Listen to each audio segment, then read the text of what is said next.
Adiminin tutun zodiaku Napasin dan keposisianku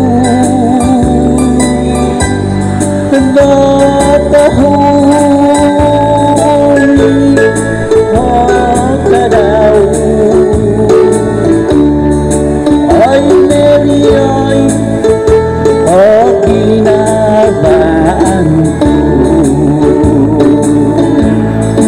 Puno minabas ako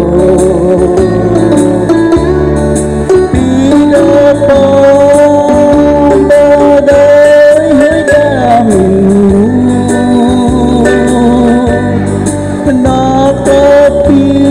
Nakapigit dito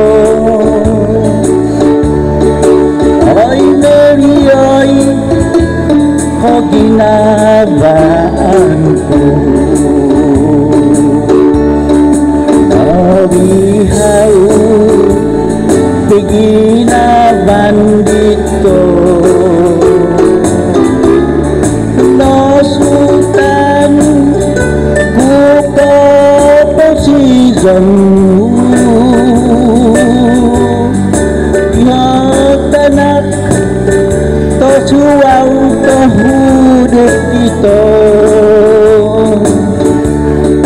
Ay Mary ay o ginabaan ko Minsan sa dapain hubisito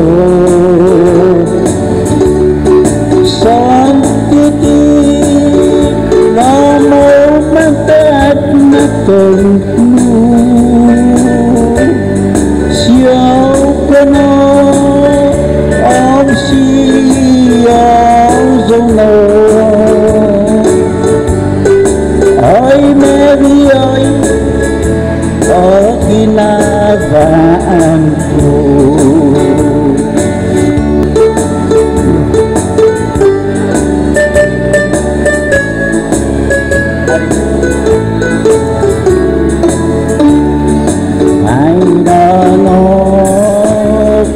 Piadas ito